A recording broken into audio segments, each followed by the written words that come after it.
Alright, good morning guys. Okay, so this is lesson 1 of 50 lessons, okay, in the foundation phase of chess in 3 easy steps. Okay, so we'll look at basics that every chess player should know. Alright, so in the opening, we're fighting for the center. These 4 central squares. Then we'll expand our influence throughout the whole board, like that, until the whole board is totally dominated and the opponent's king has no safe square to go to. That's basically the idea. Okay?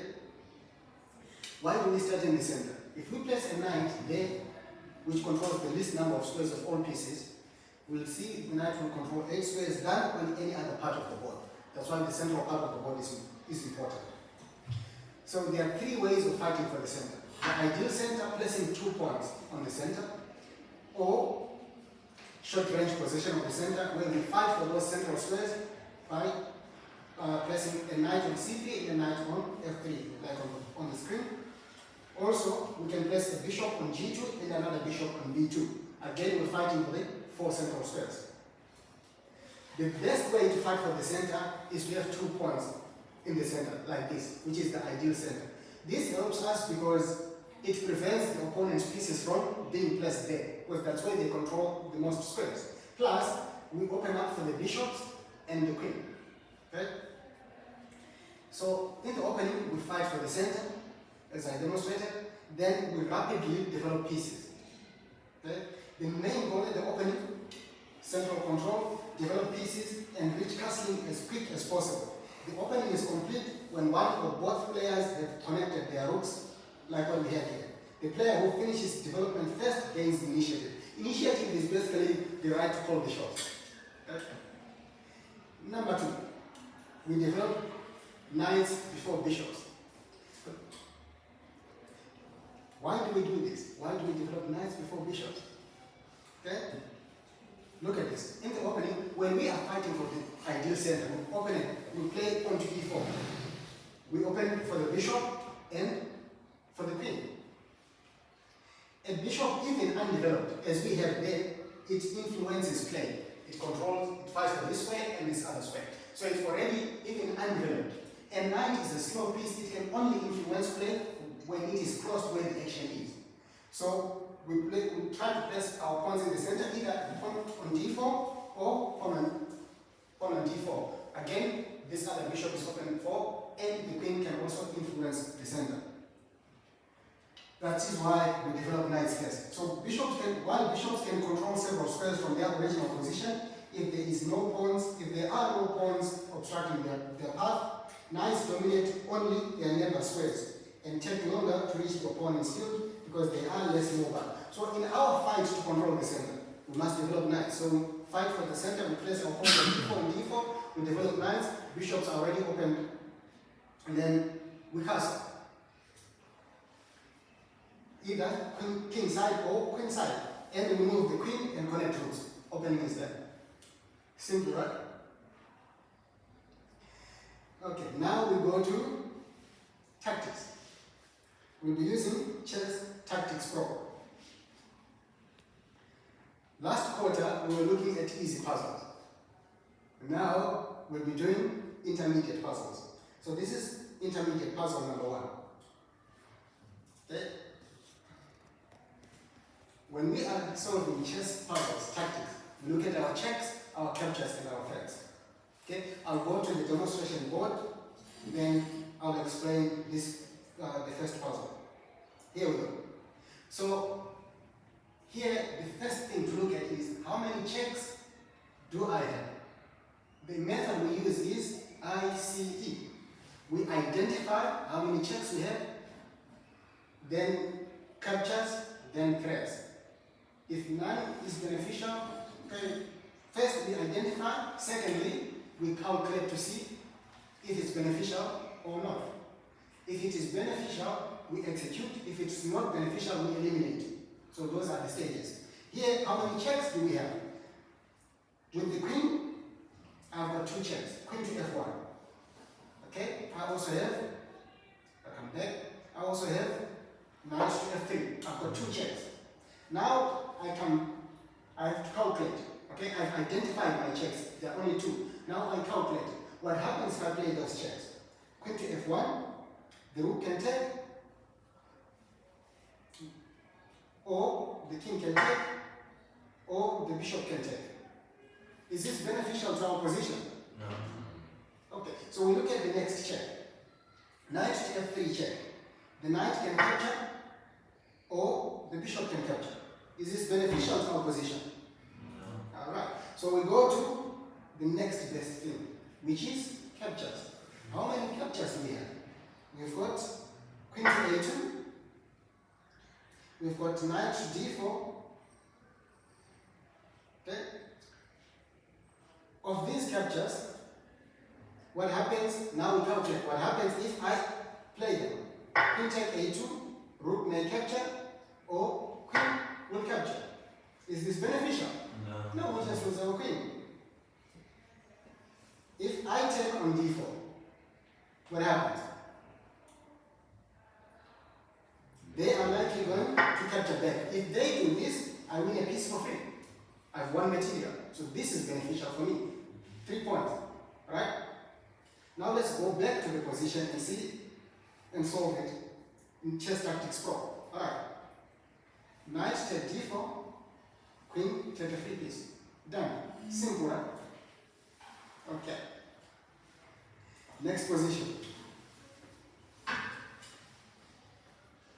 So you guys will now attempt. You know how to solve it? Let's attempt. Before we continue, over the holidays, I think. Just a moment. I think I've got a picture here for these two guys.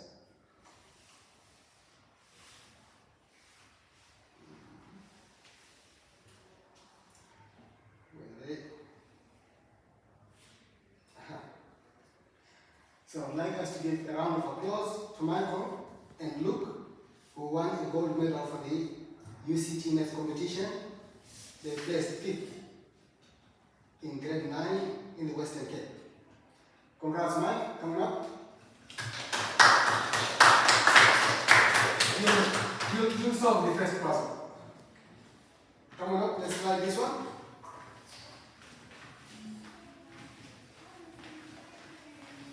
Okay, same method. Okay, let's turn this side. Alright, how many checks do you have in this position? How many checks do you see? 2. Needs a very good thought. Okay, you see 2 checks. Okay, if queen goes to B8, that's 1. Then we say 1. Okay, 2. So I've got 2 checks. You say neither are good. Next best thing, captures. How many captures do we have? 2, 3, 4, but 3 of which are for the same piece. Pawn take pawn, 1 capture.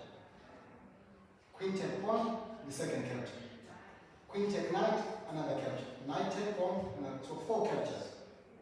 Are they beneficial? What now we calculate what happens if you capture. If this happens, what happens? We just lose our queen. Not good. We eliminate. Alright? If we capture it, we just lose our piece. Again, they could either take with the knight or take with the pawn. They still benefit. This is not good for us. If we capture with the pawn, they could simply do this, capture, everything is equal. So our checks and our captures are not beneficial. Now we look for attacking moves. Okay? Attacking, when we are trying to identify attacking moves, we look for pieces that are not defended. For example, the rook on B8, on A8. If we place our queen on B7, we are attacking the rook. But this is not beneficial because they simply move our rook and our queen is in danger. Okay. Or we look for higher value pieces. Where the pieces have a numerical value. We look for higher value pieces. For example, a knight on C6 is worth 3 points. If you attack it with a pawn, they cannot ignore, right? Because they lose material. So this would count as an attacking move, but in this case, they could simply move their knight away and force an exchange of, an offline exchange of queens. This doesn't really benefit us.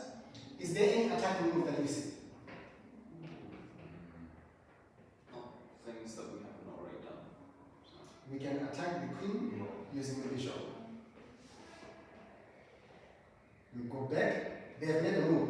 A move consists of one player making a turn and the opponent making a turn. So we've made a turn, we've moved bishop to h3, they have captured. It's your turn, you go back to the strongest move.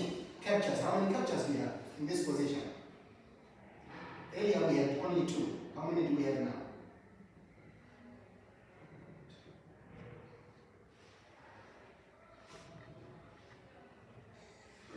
3. The strongest capture is? Understand. Well done. Next one. Any volunteer? We'll only do 2 more after. Come on up. We'll do this together. We've got the right method. It's just different puzzles that we can solve this. Anyone, come on up, guys, come on up. The students that attempt the best is not because they know everything. They're not afraid to fail. Come on up.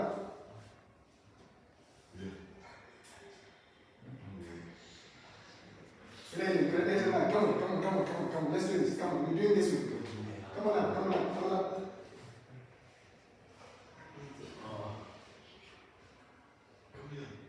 Leon, come on. Leon. Yeah. Alright, it is white to play and checkmate to black in 3 moves. Come on, stand next to me. White to play and checkmate black in 3 moves. Alright? How many checks do we see? So let's do this one step at a time. Alright? With the bishop, the king is in a dark square. Can this bishop put the king in check? We already eliminated. Can the knight put the king in check? The knight cannot even move because of this absolute queen. Okay? So we only focus on our queen. Can the queen put the black king in check? Yes. How many checks do we have? 2. 1, 2, right? 2 checks. We can play this check or this other check. Okay? So we've got 2 checks.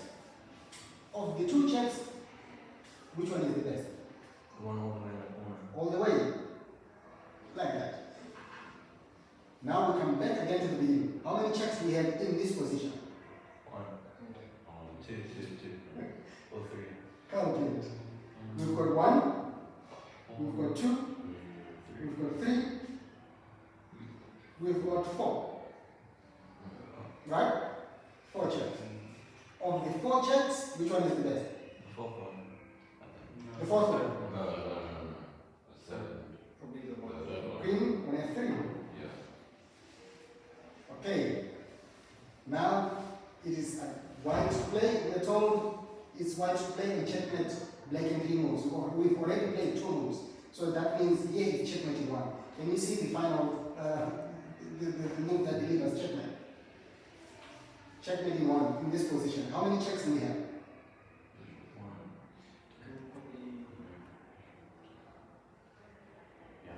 1. Oh. You've seen. What's this?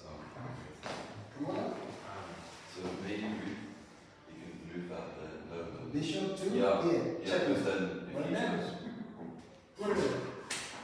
Okay, thanks, Neil. One more. Last one. No. It's scary. No. Guys, you need yeah, come on. This lesson is about independent learning. We're using chess to teach independent learning. So we have to participate. This is only lesson 1 of 50. We've got 50 more lessons, 49 more lessons coming up. Alright, how many checks do we have in this position? How many checks do you see? Wasn't that one really? No checks, which makes our task a bit easier. It's black to play, we want to find the best move. So no checks, we're only focusing on captures and threats. Alright? How many captures do we have? This one, can you take something? Yeah, The pawn. But it's not good. Now we calculate. If we take the pawn, what happens? They simply take us. Yeah. We lose 3 points or 1 point. Is that good for us? So we eliminate. This move doesn't benefit us. Then we go to the next capture. We take it. They'll simply take back. 3 for 3. Yes, it's an exchange. There's a benefit. Except that it's still the same. We find a good move, we want to look for a better one. Yeah. Can this capture something? It can, but then we lose This is after more. Yeah. So we eliminate. It doesn't help us. Any other capture? So we've got 3 captures, and all captures are not beneficial to our position. Now we look for threats, attacking moves. Can we attack something? Like, okay, I want to take you on the next turn. Like a move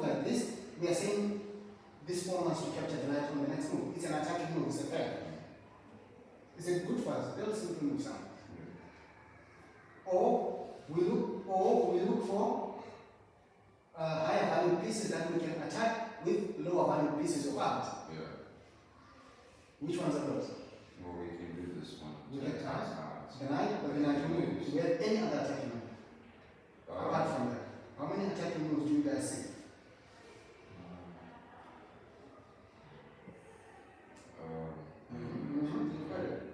For that. What does it attack? Well, it can. This. Yeah, this can go here. Okay, that's the best move. You can attack the queen. Perfect. Well done. The queen is out to go. Sure. Alright, done. Perfect. So now, let's get to it. We've worked how many? 40, is it 30 minutes of play? Lesson ends at 8:45.